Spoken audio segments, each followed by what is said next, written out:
Hello, Patreon supporters and composers waiting for evaluations. This is your orchestration tutor, Thomas Goss, and just wanted to say thanks everybody for their enormous patience as I was trying to sort things out. I won't really blame everything on COVID, except for the circumstances of COVID delaying certain projects that were then sort of given to me without enough time to really take care of them in a way that was convenient for everything else that was going on for me. Like, for instance, my little private Patreon feed and all my supporters who need their scores looked at and everything else. I mean, to be completely honest, I don't think I've ever looked at more Patreon scores in my life in a shorter period than when we did the orchestration challenge in the middle of the year. But, that's no excuse.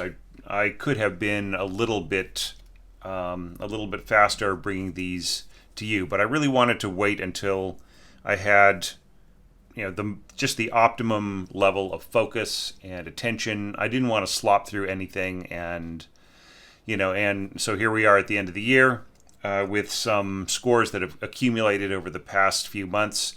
And my next window is going to be in sort of late February, mid to late February. So if anybody is coming across this and saying, oh, geez, well, I need my score looked at, and I haven't asked yet, then it's fine. Just get in touch with me, and I'll look at your score in a couple of months, okay?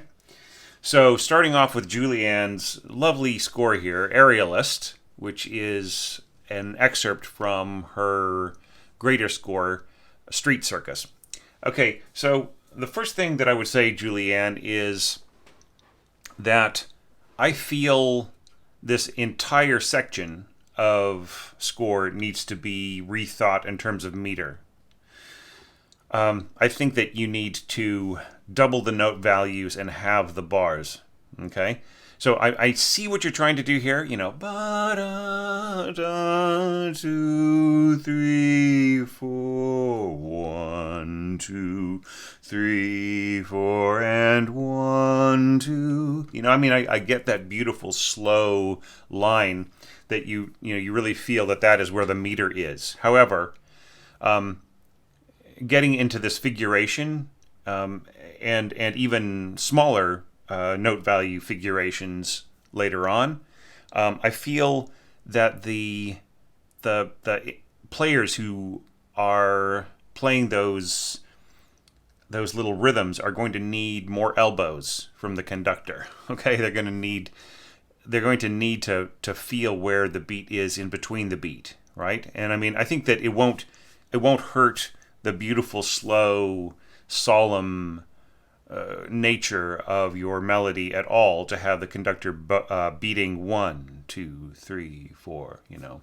Da da 1 2 3 4 1 2 3 4 1 2.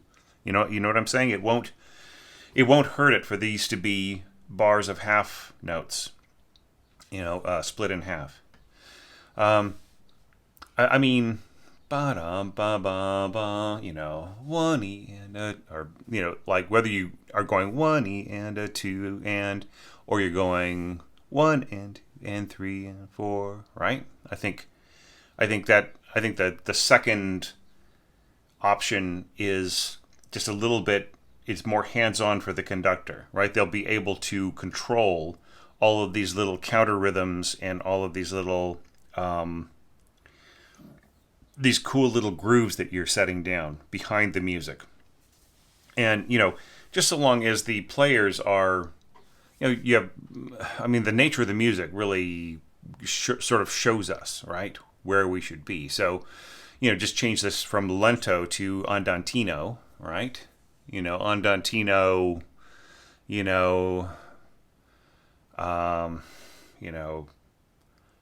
ma sostenuto or whatever.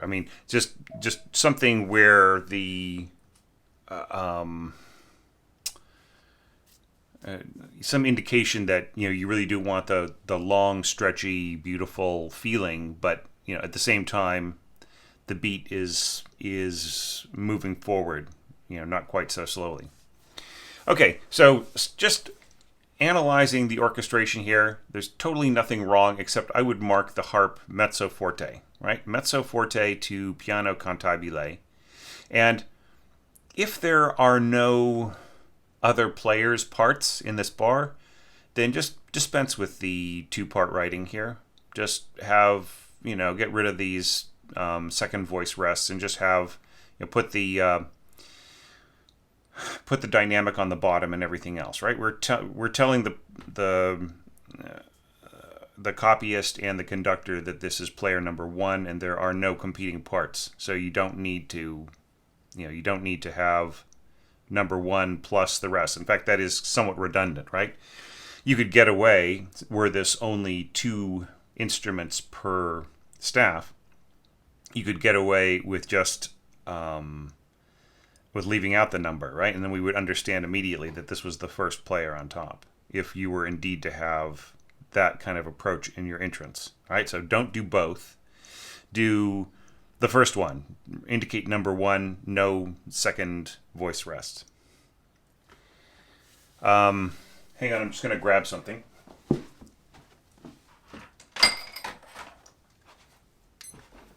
Okay. All right, so there really, aside from just that little balance issue, I don't really see any problems here with anything on this page. Let's jump down. Speaking of page layouts and so on, this is probably a score where you could have, instead of having the big stretch, you could have maybe seen if you could have doubled it up, or or maybe had larger staff size or something else like that. Because I mean, in practical purposes, just for my screen, we'll see how it stretches vertically, and it's kind of hard to read from that point on. But that's really, that is not anything that should concern you. That you shouldn't be formatting your score so that I can evaluate it easier. But just in practical purposes, if the entire score is really not going to be all that thick in terms of the in terms of the vertical information, you might as well just increase the staff size and make it easier to read for the conductor. Okay, and then once again, these beautiful long lines. Okay, now, do you need the horn player to go, ba?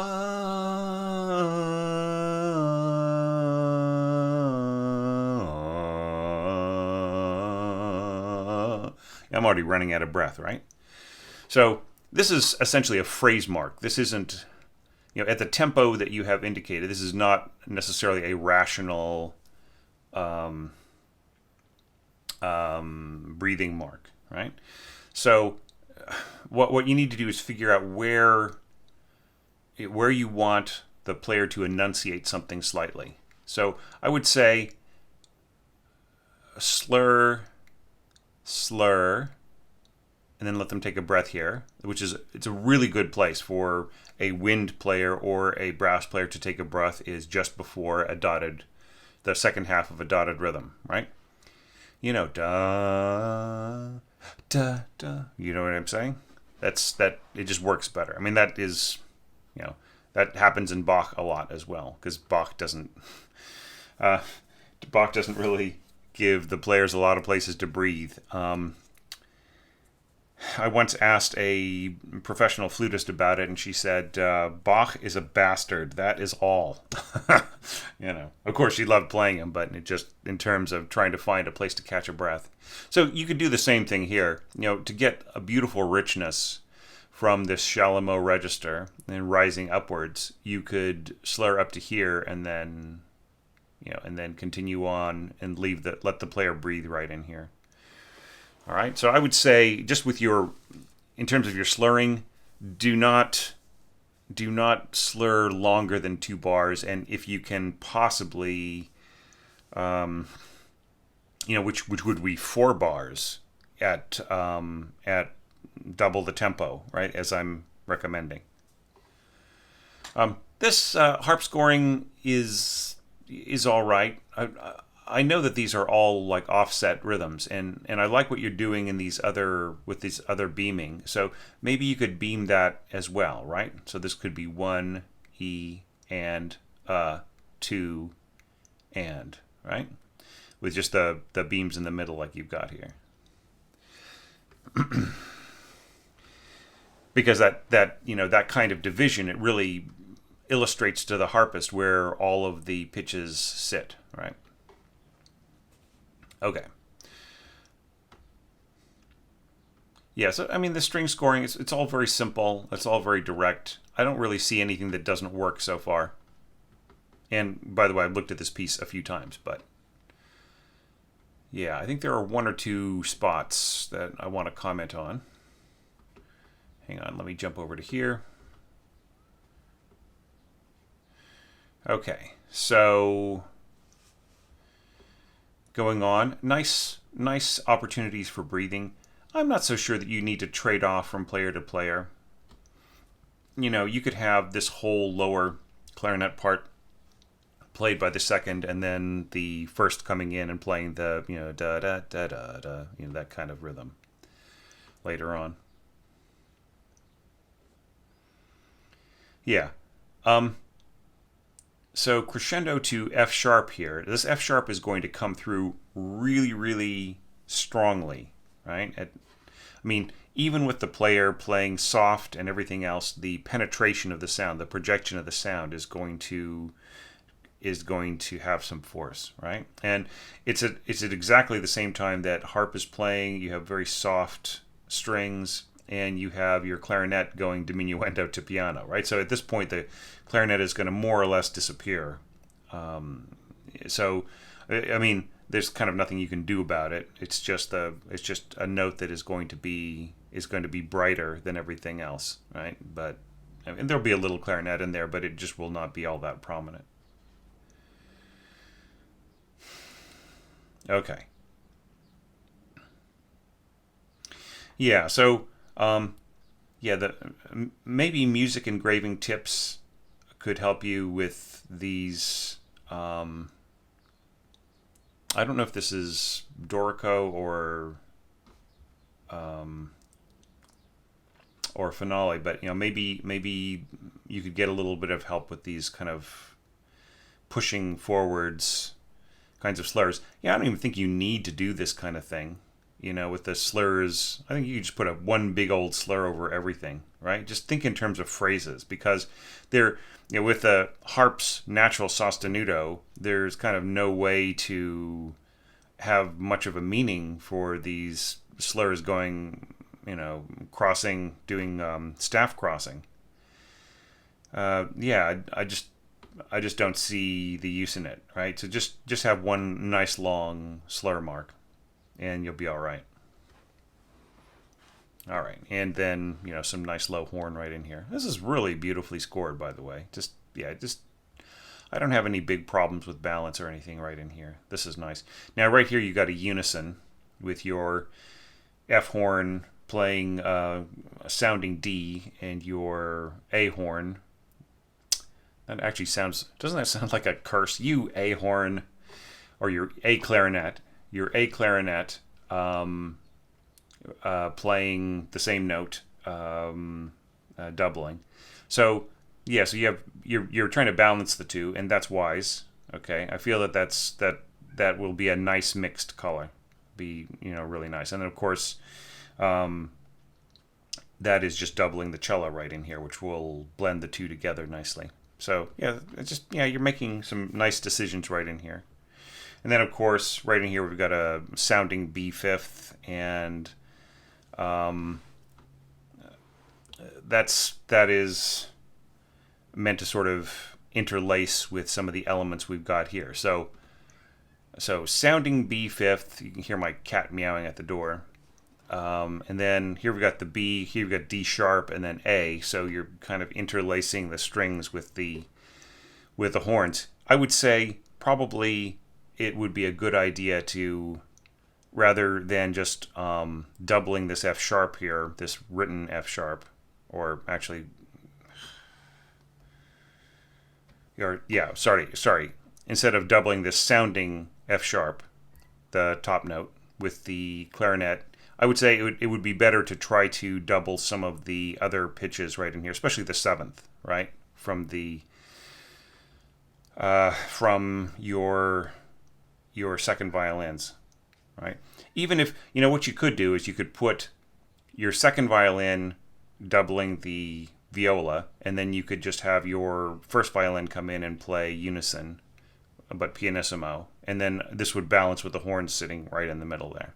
Right, so that's one possible way, or maybe I'm just over complicating things and being too perfect. But right, yeah, these are all really nice little accompanying lines to the horns, and I'd like this little secondary episode right in here, and just the way. So like right in here, here's where the players need to think in 4 to the half bar. Right, it's just you've got all this stuff. You got the syncopation going with the eighth notes and the like in the little 16th plus 8th plus 16th happening. That little kind of habanero, habanero.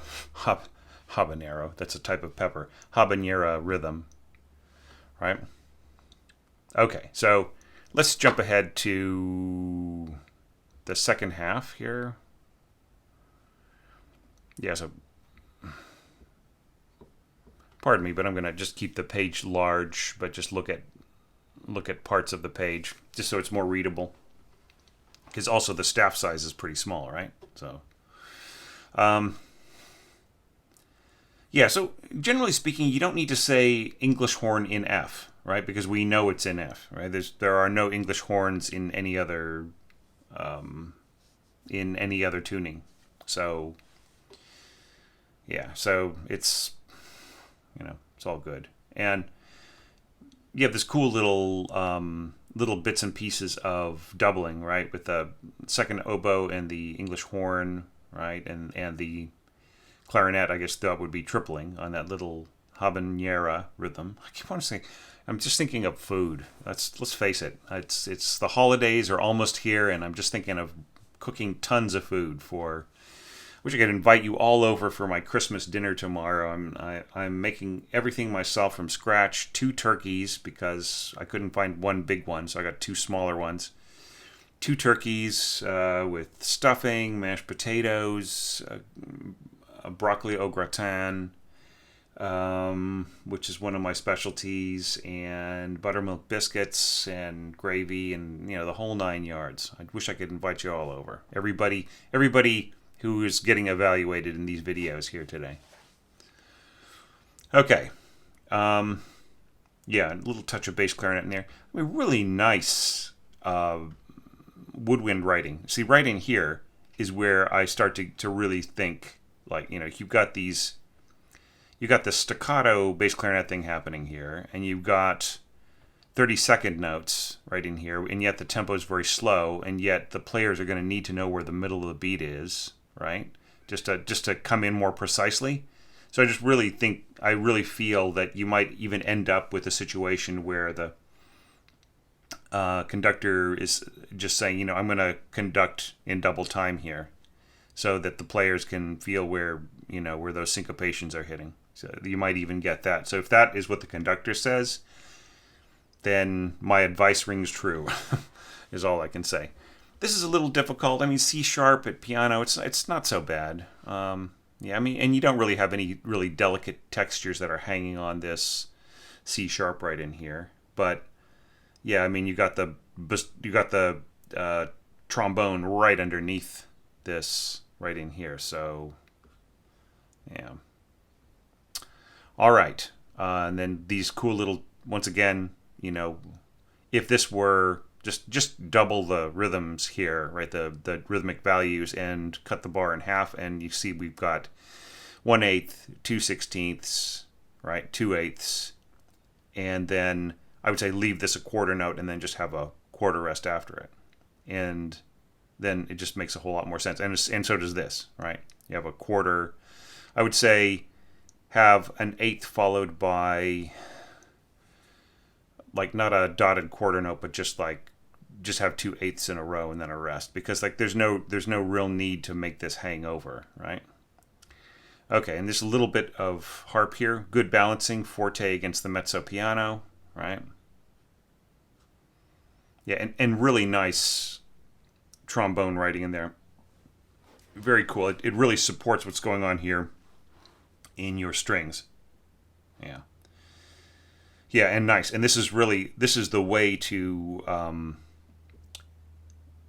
deal with the sense of articulation on the second note when you've got when you've got 2 of the same pitch in a row and everybody else is slurring, and you want kind of the sense of the next chord to be, you want to slur to it, but you don't want to tie, right, across in one of the pitches. So that is really the way to do it. It's really nice. Now here, I think you could just go with the dotted rhythm, right, rather than a tied note, because you don't have any articulation there, right?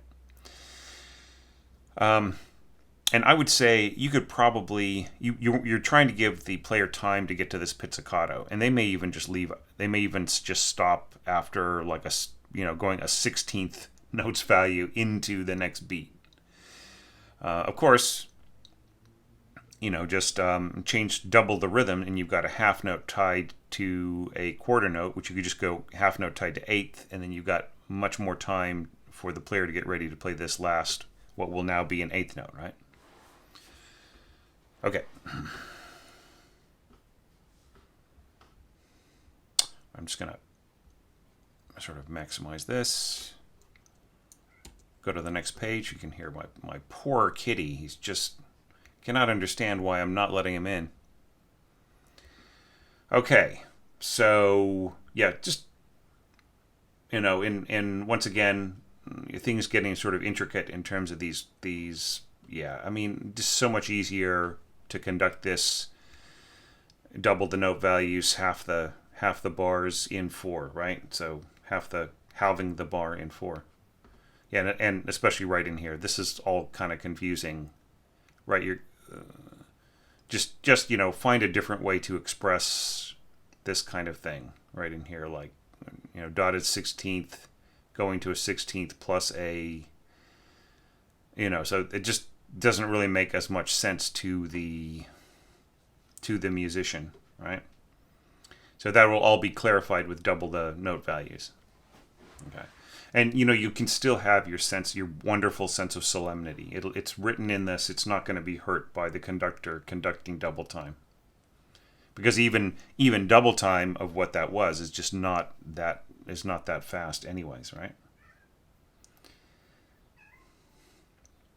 You see how polite my cat is? He's just he's very very well spoken young cat. Or old cat. He's a really big, bulky Tom, and he's got these huge gorilla muscles, and he has this tiny little voice. Yeah, so strings, yeah, I'm just really not having a big problem with anything that you've scored in here. I think it's all going to work fine, right? I don't think there are any balance problems. Of course, it's sort of unique the way that you've scored it. Oops, let's go back. Okay, and look at this page over on this side. Yeah, so here you got the horns and the trombones working together. Yeah, and yeah, it's just getting so rhythmically intricate right in here. That's just another strong argument for you to change the meter. But I'll stop harping on it. Okay, yeah, good support here. First flute. It's kind of strange. Like the first flute jumps down to B here, but your first violin is playing E, D sharp, and then jumping up to B, and that's really what needs to be supported here, right? Like, rather than the first playing this B. I mean, yeah, you might be adding some kind of harmonic weight as you perceive it in here, but if you really wanted that harmonic weight, you would give it to one of your oboe players, right? You just have the second oboist play this part and have the first oboist go from A to B, right? Then have your first flute player tackle doubling the first violin part. I would say, in general, the the inner string parts right in here need a lot more support. Okay. See here, I would say if there is no added emphasis to this second note here, this should just be a half note, right? So you might want to go through and proofread. If you've been doing taking 3-part harmony and exploding it across 3 staves, and just proofread for problems like this. So yeah, so here I feel these string lines need more support in terms. I mean, I know you don't want to double them with wind instruments because you're already covering some of these same pitches, right? So I mean, it is just a little bit of a problem right in there. So the strings are not going to be as strong here, right? So, but I mean, what can you do? Just the way that you've set things up. It's sort of like, I mean, I see what you're trying to do here, right? This is a street circus, and there's lots of stuff going on. Even when the main act is doing their thing and, maybe walking a tightrope if they're an aerialist, or who knows what, there will still be, clowns shaking down the crowd, right?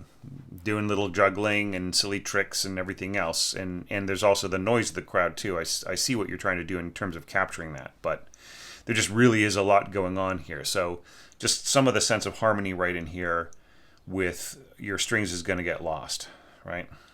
And I mean, I think it would be better to have the flutes follow, like maybe if you have to have some pitches higher, right, than the first violin, maybe the second flute could be covering some of the first flute, or maybe if the pitches get too low, the you could have an extra oboe or some other, maybe an extra clarinet play some of this, right? So I mean, some of it is, the clarinet is playing a role. I'm aware of that, but I still I'm just a little worried about the strings right in here. Okay. All right. Let's look at one more page here. All right, because I think you've got. Let me just. I'm trying to swipe right here. Oh, come on. Yeah, so there's a couple of things. So I think that, generally speaking, yeah. Okay, so I see the part that I was concerned about. Okay, so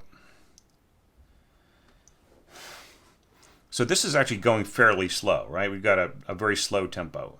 And that's another thing that sort of makes this a little confusing to a trombone player. I would say if the meter were corrected a little bit, it would make a lot more sense, right? Playing eighth notes at twice the tempo would make more sense than playing 16th notes at half the tempo, if you know what I mean. Yeah, and then just this, you would really, I mean, it's very difficult to sight read this, and that might be the best that you get, right? So it would just make things a whole lot simpler to read and to conduct. But I mean, I just love the whole idea of the motion in here. Now, if you're going to get 2 bars or 1 bar of something like this, don't do the whole double voices with it. Just say A2, okay? I mean, I realize that you have bars before and after that have that do have 2 voices that absolutely have to be scored in 2 separate voices. But if you're just going to have a big stretch where, I mean, it just looks it's really kind of distracting, right, to the score reader, to the conductor or the copyist or whoever has to read this. So I would just say, go for a single voice here, say A2, right? And then if you're going back to this, then it's all very, very easy. Now, one objection that I've got is just things get just so low right in here. I mean, you might as well stick a bass clef right here, right, and then come back with your tenor clef. I would say right about here. Okay. Yeah. So just don't get so low with bassoon and tenor clef. It's just it's hard for them to read. You want to make everything as easy as possible on the player, right? Because they may only look at your piece for, they might sit down with it and run over it a couple of times at home if they're lucky, but they might have to just play it on the spot, with very little rehearsal. So, okay, yeah. So, and then I'll just take one more look. So here we're getting into these 32nd note triplets, which I feel is just, once again, another argument for adjusting the meter. Yeah, lovely little horn line in there. Yeah, cor anglais. It all seems pretty playable. Yeah, just no big problems that I'm catching so far. Nice heavy brass scoring right in here. Really enjoyed that. Yep, and especially right in here. This is just lovely. Well, it almost feels like you don't even need a second trumpet player in this section. Okay, well, I better stop there. I think there's one more page, or... Yeah, oh yeah, so here we're getting into, 4 beams, right? So, I mean, yeah. I mean, you know what I'm going to tell you, right? Yeah. Okay, so anyways, really cool score. Just just fix that meter and just watch out about some of that, some of your some of the scoring.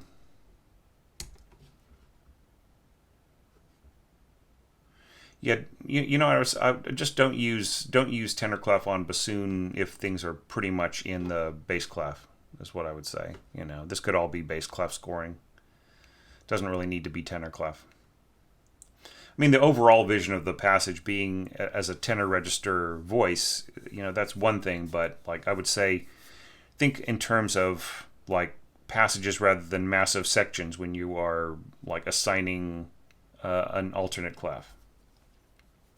Okay, well, really, really fun. Just really enjoyed this, and I hope that you get a great performance out of it, or that it really works out for whatever plans that you've got for this. If this is a accompaniment for, like, say, this is for a choreographic work, or like a film cue or whatever. I mean, it just really feels great. So thanks so much for that, and thanks so much for your patience. And now on to the next score.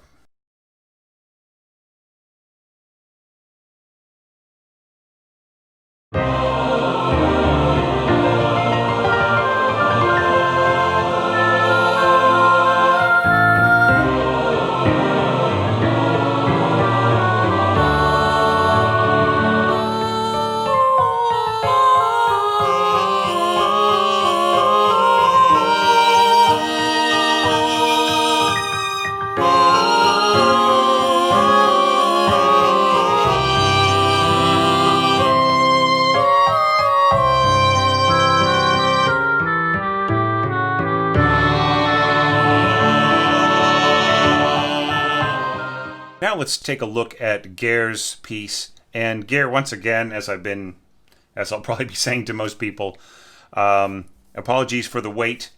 It really, you only needed me to look at about 3 pages, and fair enough.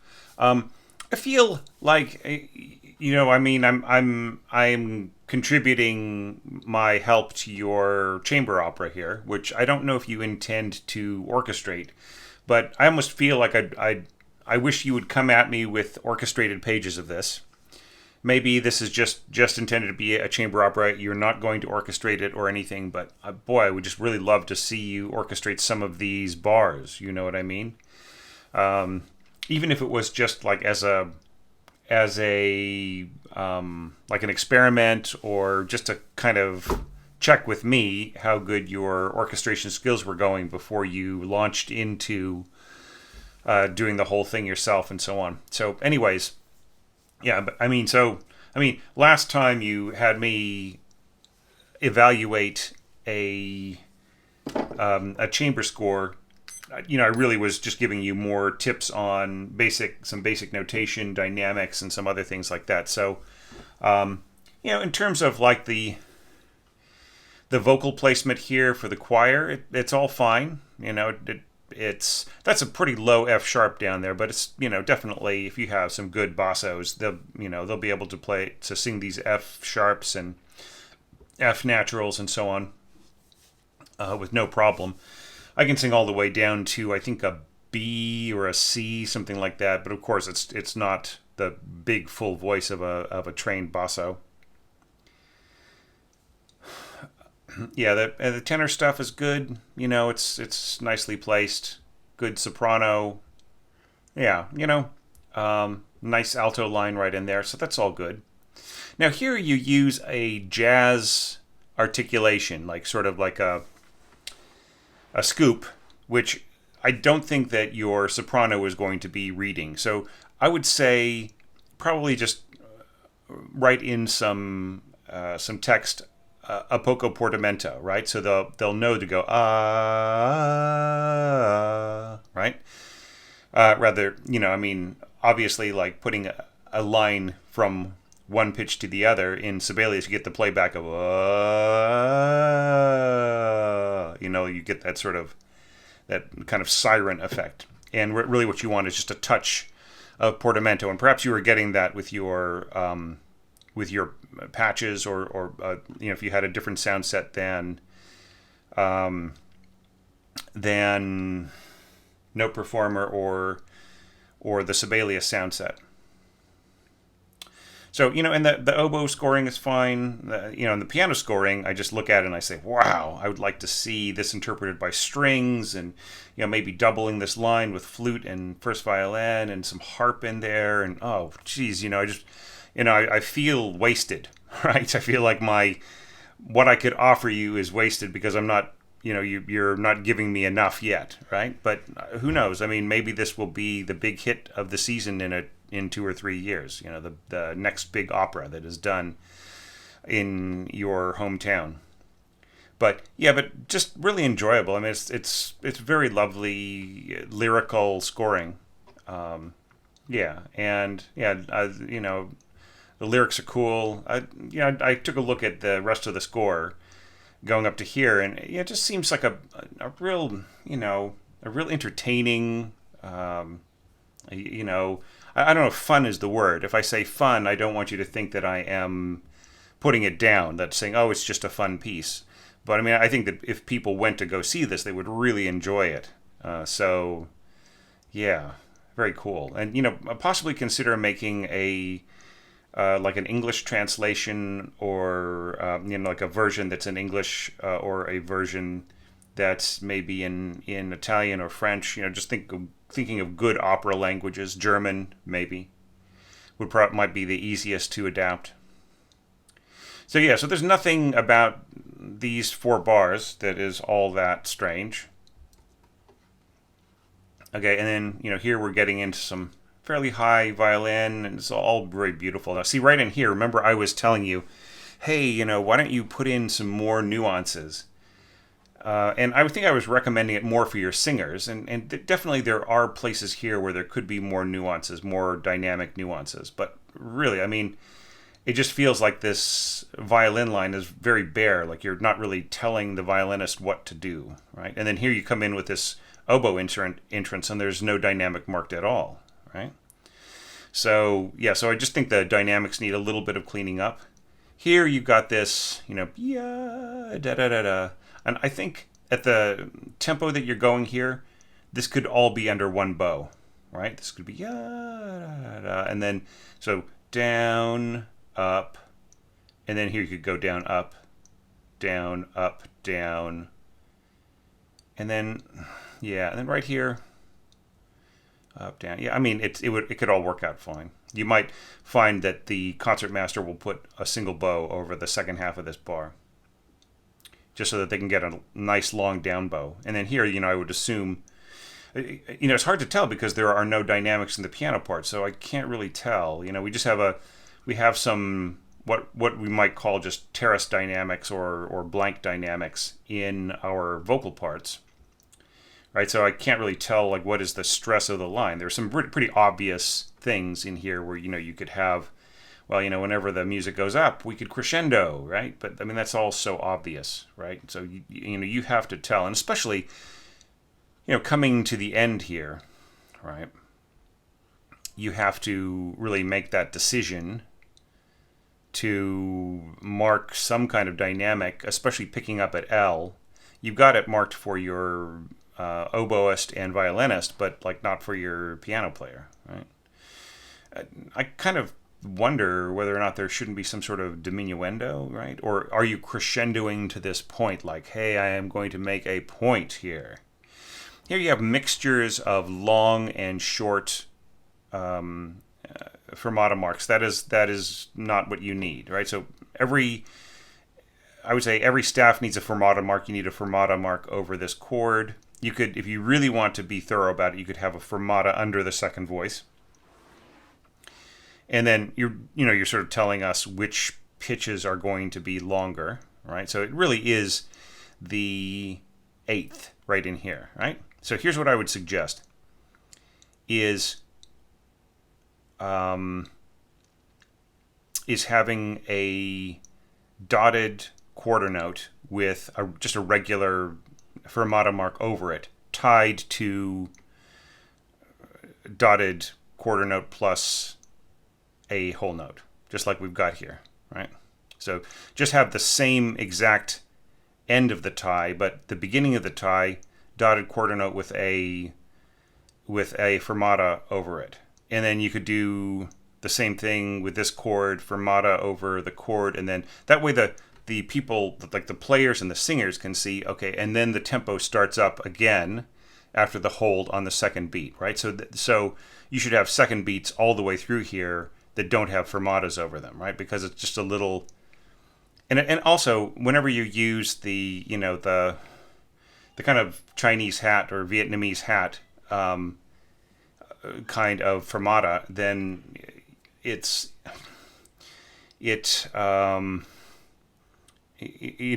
means different things to different people, right? So I imagine here you're thinking like a shorter fermata, and then this is a regular fermata, but it all has to be the same fermata, right? So just like you have here, a fermata over the dotted rhythm. So same thing, fermata over a dotted quarter note tied to a dotted quarter plus a half note, right? So do that here, do that here, do that for this chord. And then everything is beautifully done. And don't forget one over the, you can just put one over the bar rest. Anyhow, I mean, I love this higher basso scoring. That's nice. Really lovely line. You know, going, you know, and interacting with your, looks like your soprano and alto singer. I'm guessing that this member of the cast is an alto because of their slightly lower, or a mezzo part, probably a mezzo. Yeah, and then reaching for that low A. It's really great. Just really enjoyed this score. I mean, it's just a tiny little window into the rest of your opera, but really great to look at. And once again, you know, please, once you start orchestrating this, you know, if you're still on Patreon as a supporter, just send me a couple of pages, 2 or 3 pages that I can put into one of these evaluation sessions. All right. So thanks again, Geir. I think that's all the advice that you need from me. But you know, I don't know. I mean, I think you could have more dynamic nuances, right? That's about all I would say. And don't use a scoop in your vocal part. I would say just get rid of all the lines and just say a poco portamento in the technique text above. All right. So thanks so much. What a cool piece. Really, really enjoyed this. Now on to our third and last score for this video of evaluations, but there will be a second video coming up right after this one.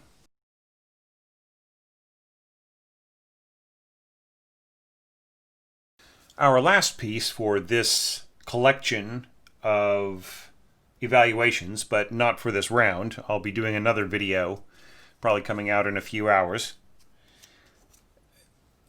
is from Isaac, and very cool piece. I wish I had the mock-up to sort of play for you. I mean, what my inner ears are telling me from score reading this is, you know, it's a very cool work. And I mean, almost didn't really need to be sent to me, but let's talk about it anyway.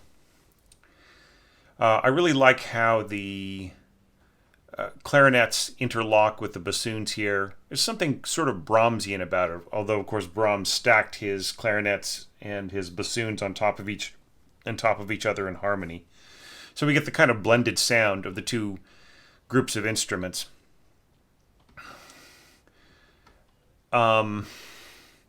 Yeah, I was wondering why you scored clarinets in A, and then I found that there was one low E in this piece, which with a B flat instrument would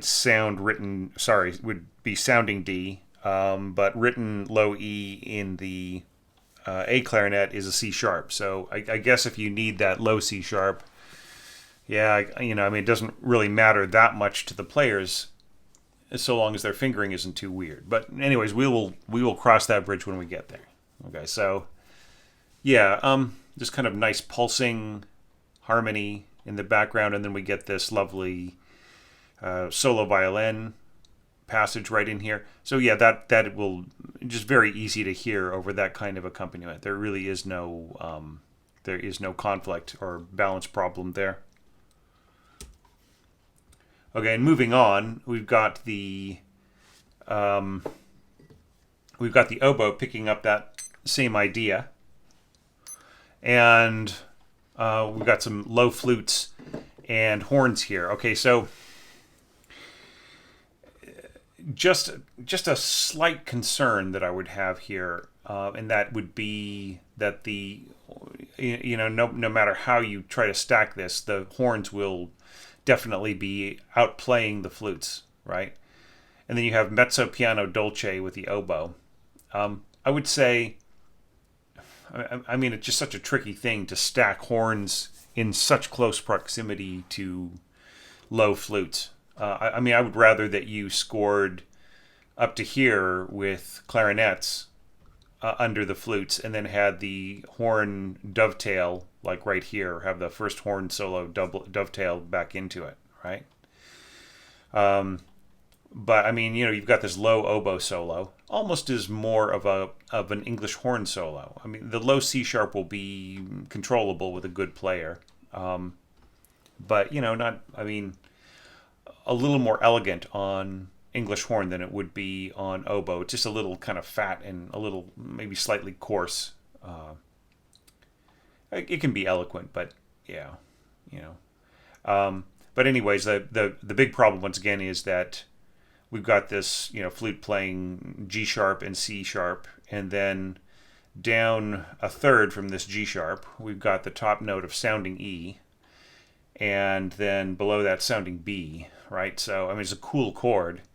But if you really want to balance this, you have to mark your horn pianissimo and your flutes mezzo piano, right? I mean, that's the only way you're going to get them to. And I don't know. I mean, there's something about that approach that I kind of try to avoid nowadays. I just try to score everything so that it falls into place in a natural way, and I don't have to do too many mixed dynamics in order to compensate. They're sometimes unavoidable, but. All right, pianissimo, we have oboes interlocking with A clarinets, very similar configuration to the beginning, with the bassoon coming in and this time playing parallel fifths with the solo horn. Now, once again, it's really easy for the bassoon to be overplayed by the horn. Not so much in this configuration where the bassoon is below, but when the bassoon is above the horn, it can easily get knocked out of balance. So some of this is going to need to be balanced dynamically, right? With the bassoon coming in, maybe mezzo piano or even a little louder. Okay, and then here, I mean, I'm a little uncomfortable with the whole idea of mezzo piano stating the melody all the time. Let's go back here. So you have piano dolce. See, that's good. Right? You've got all this space around you. And there are kind of no nuances in this line. That troubles me a little.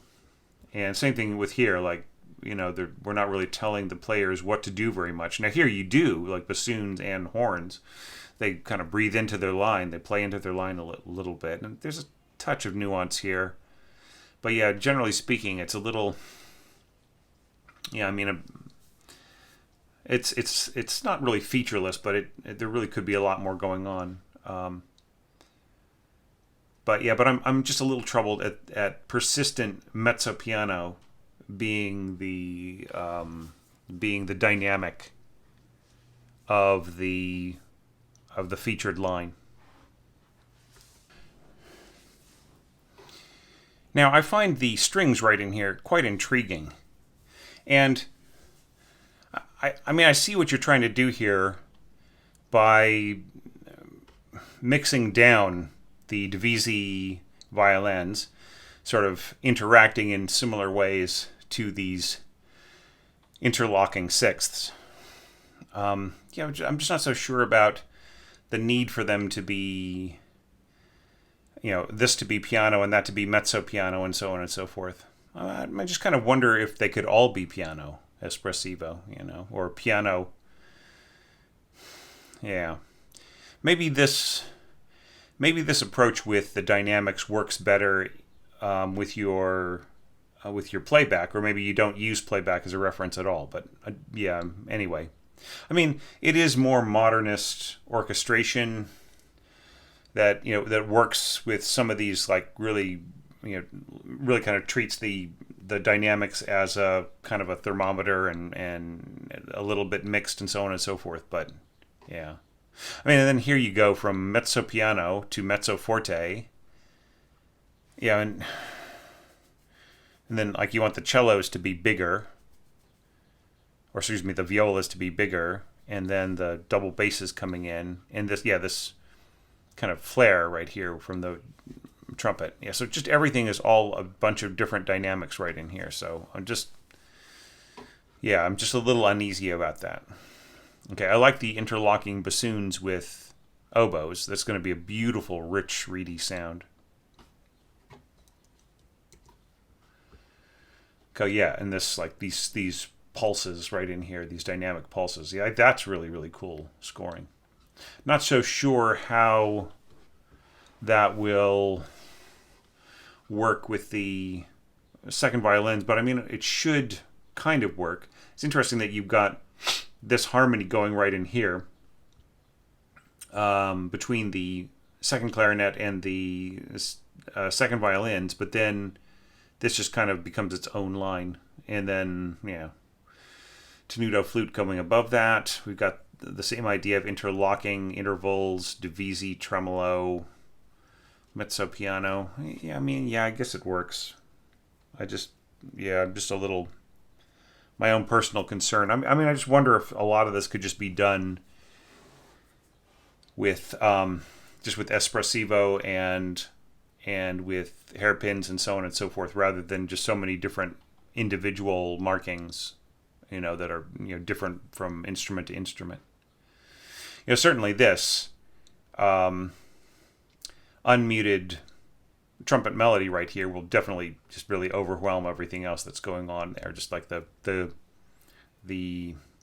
flaring of the resonance will tend to blot out to a degree the tremolo that you've got going on here in the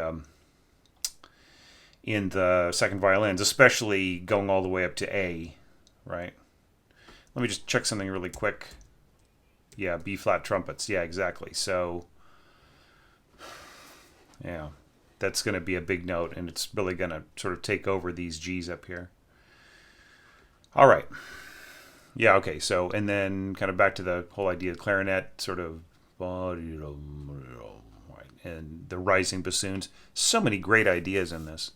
I like this sort of snarly stopped horns right in here, and the timpani roll. I just, I mean, I can hear all this in my head. I just really wish that you had given me a mock-up so that like some of the other Patreon members could sort of hear what you're hearing. But if you're not into mock-ups, I know there was one Patreon member who submitted a score, an entry to the annual challenge, the orchestration challenge this year, and they just they never used mock-ups and so on. And I think I can't remember if I asked them to make one or what the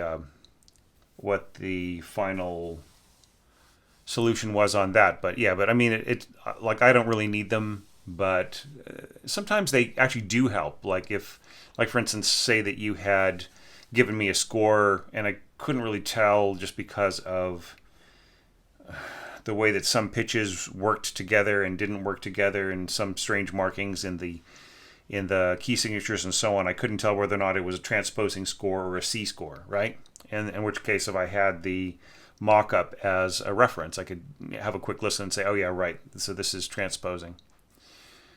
But I mean, you told me it was transposing. In fact, that's what it says in the file name. But I'm just saying, that is a for instance of a good use for a mock-up for somebody like me who has to evaluate.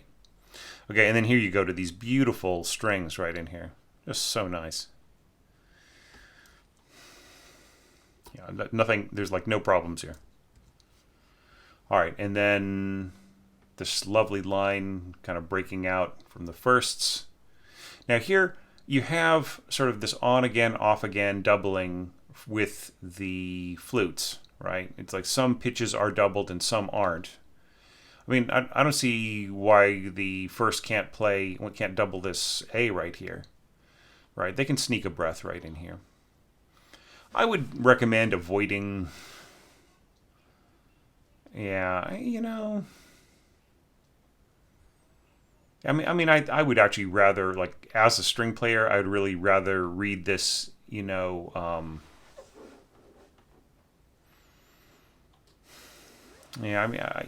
as ties or as two, like writing, or four, like four in a bar of three. It's just like, it's a little easier because, like, when things get a little fiddly, it's just a little strange. I mean, if that's your way of doing it, that's cool. I wouldn't object to it, but yeah, I mean, it almost feels to me like you should go to, like, their, for clarity, right? If this rhythm were to kind of take over, here's what I would do, okay? Like, for this passage. See, like, here you do that right here. So that would just work so much better right here. Like, you say go to four, and right here you say A2 here, but it should really be here, shouldn't it? And then you just have single note heads. What I would do is, like, right here, just have the staves which use this kind of 6/8 time go to 6/8, right? And then just notate everything in 6/8 for for those players. And then I just think it's a lot simpler on the player. And then you can go back to, like, once you go, are definitely going back to 3/4 time, like right here, then yeah. Okay, but let's talk about the orchestration. Let's not get tied up in all those little details. Yeah, it's really cool. The oboe and the bassoon come in here, and they're essentially playing voices within the harmony of the strings right in here, rather than doubling per se. Although there's a bit of doubling here with the first bassoon and the second violins. But generally speaking, like, this is fairly independent right here with the first oboe. Yeah, I mean, it's pretty cool. Nice horn scoring right in there. I like that a lot. And this is good balance right in here. Crescendo, mezzo piano crescendo to fortissimo, piano espressivo crescendo to forte. That will balance really, really nicely right in here. Yeah, and then we're kind of going back to just a little bit less in terms of, like, syncopations and 6/8 against 3/4 and so on right in here. Really nice, and just really this emphatic.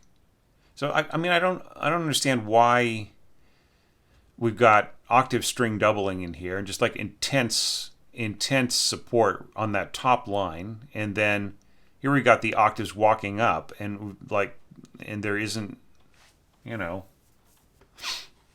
I mean, why can't you go octave walk up and then unison here, and then just having the seconds just jump up and take that? I mean, there's no need for you to lose this lower line here, right? Anyway, yeah, that's Sol G. It's almost not necessary to write that in there, because it'll be Sol G. Like, I would play this, maybe second. I'm trying to think of my positions, second, third position. Yeah, so I mean, it would. Yeah, but go ahead. That's fine to put in there. It's not a big deal. Okay, and then this lovely stuff going on in here. The octave flutes, oboes, and clarinets on the lower pitch, along with the second flute, is going to be very pungent. I would say here is where, like, you already have A flat and D trill, right? There's absolutely zero need for you to be doubling the, these oboes and clarinets, right? Here's where you go up to unison with your two flutes, because nobody's going to hear the second flute down here, right? All right. Yeah, and then, beautiful finger tremolos in your bassoons and second clarinet. That's all working out great. Nice oboe solo right in there. We're kind of going back to some of the elements of the beginning. Yeah. Yeah, I mean, just such a nice piece. I don't really think you need that much help from me, Isaac. I mean, yeah, flutes here in octaves, and you're kind of doing this a lot, like second flute doubling oboe and clarinet, right? But only one flute on the top note, right? So, I don't know why, but it just seems to me it would be easier to go A2 for the flutes. And then right here, you're going all the way down to E flat. Now, I would say if everybody was playing pianissimo, then that note is valuable, is important, it could be, but like piano, crescendo, by the time you get to here, you're probably about mezzo forte, mezzo piano. Really, that's just kind of wasted for me, right? Especially with so much weight. A2 oboes and first clarinet all sitting on that low note. The second flute just does not have a chance, right? And as the note rises and that line gets closer and closer to forte, same thing. The second flute just really can't compete. I mean, the tone quality will add to the note, there's no question, but there's nothing about this line that could not actually have A2 flutes or just a single flute up there and just let the poor second flute player, check their Facebook for a few bars. Okay, and I'd just say kind of like the same thing here. You've got these, when you've got this sort of expansive soaring strings right in here, there's no reason why the second flute shouldn't double the first flute in an A2 passage. They can play all the way up to B, right in lockstep with the first flute player. They're good. They can handle it. That's how they got that chair. So you can just leave your A2 oboes and your first clarinet to play unison on the lower line, and you're not wasting your second flute. All right. I mean, the timbre of the second flute just really will not be all that evident until the notes start to get above the staff, right? And even then, there's so much competition from the oboes and the clarinets. It really is a sort of a mixed wind band sound, except that won't come through because you're doubling with the strings, right? So better to double the top line, I would say, for the second flute. All right, and just kind of more of the same here. Things are kind of picking up. We've got the timpani getting into a groove. This lovely trumpet line here, marcato. Keep in mind that really, you're sending them all the way up to A and then B and all the way up to C. Big thing. And then right here, you're having to jump down to this F sharp right here. Right. Suddenly, piano subito. Yeah. I almost kind of wonder whether or not you could give the poor trumpet player a break, right in here. I'm going to check something out here. Just bear with me. Yeah, see, so you got no trombones. I just want to make sure I wasn't telling you the wrong thing. So like if you'd had a third horn player or or a trombone player or something, that they could work with the second trumpet player and just give that poor player's lip a break, because like the tension, it might be your trumpet player and you think that's really easy. Okay, that's fine. But the tension for the player, going all the way up to that high C, really controlling it, and then suddenly playing softly on a low F sharp, right? I'm sure they can do it. I'm sure it's not that big of a deal, but like a lot of times you just try to find the easiest thing you can throw at the player. Like you try to make their life a little simpler. And then these lovely trills right in here. This is so cool. This sort of swooping stuff right in here. Very effective to double the violas and the second clarinet, right? That's great. And then second violin picking up, having this all come in here. Very emphatic crescendo accents to this big splashy climax right in here, right?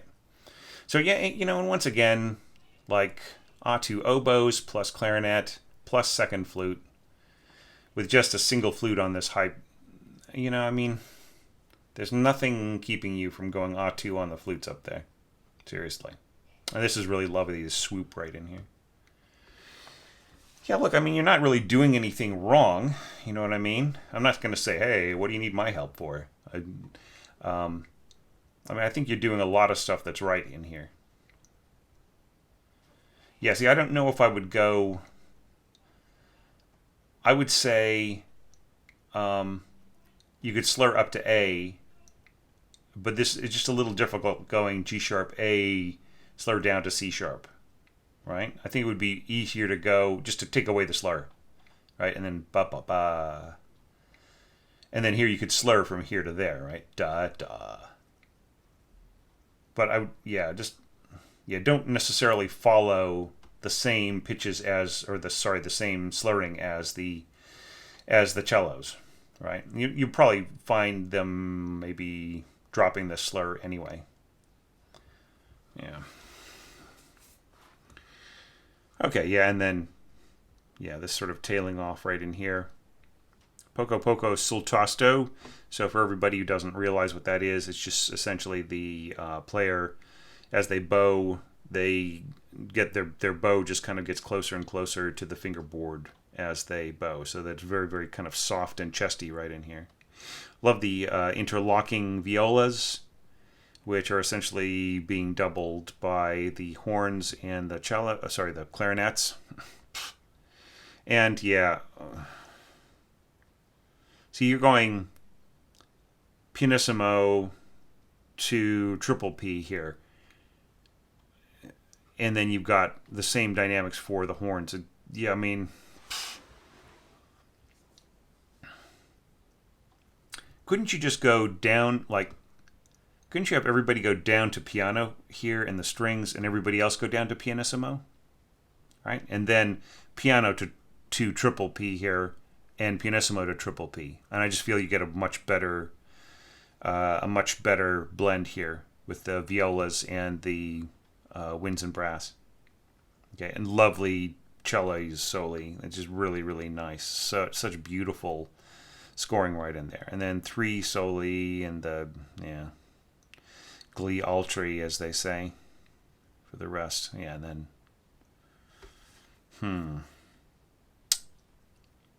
all right, so E string, B. I mean, this is possible.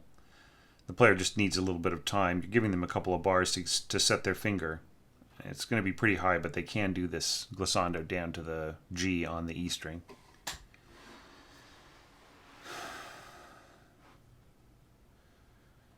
Yeah.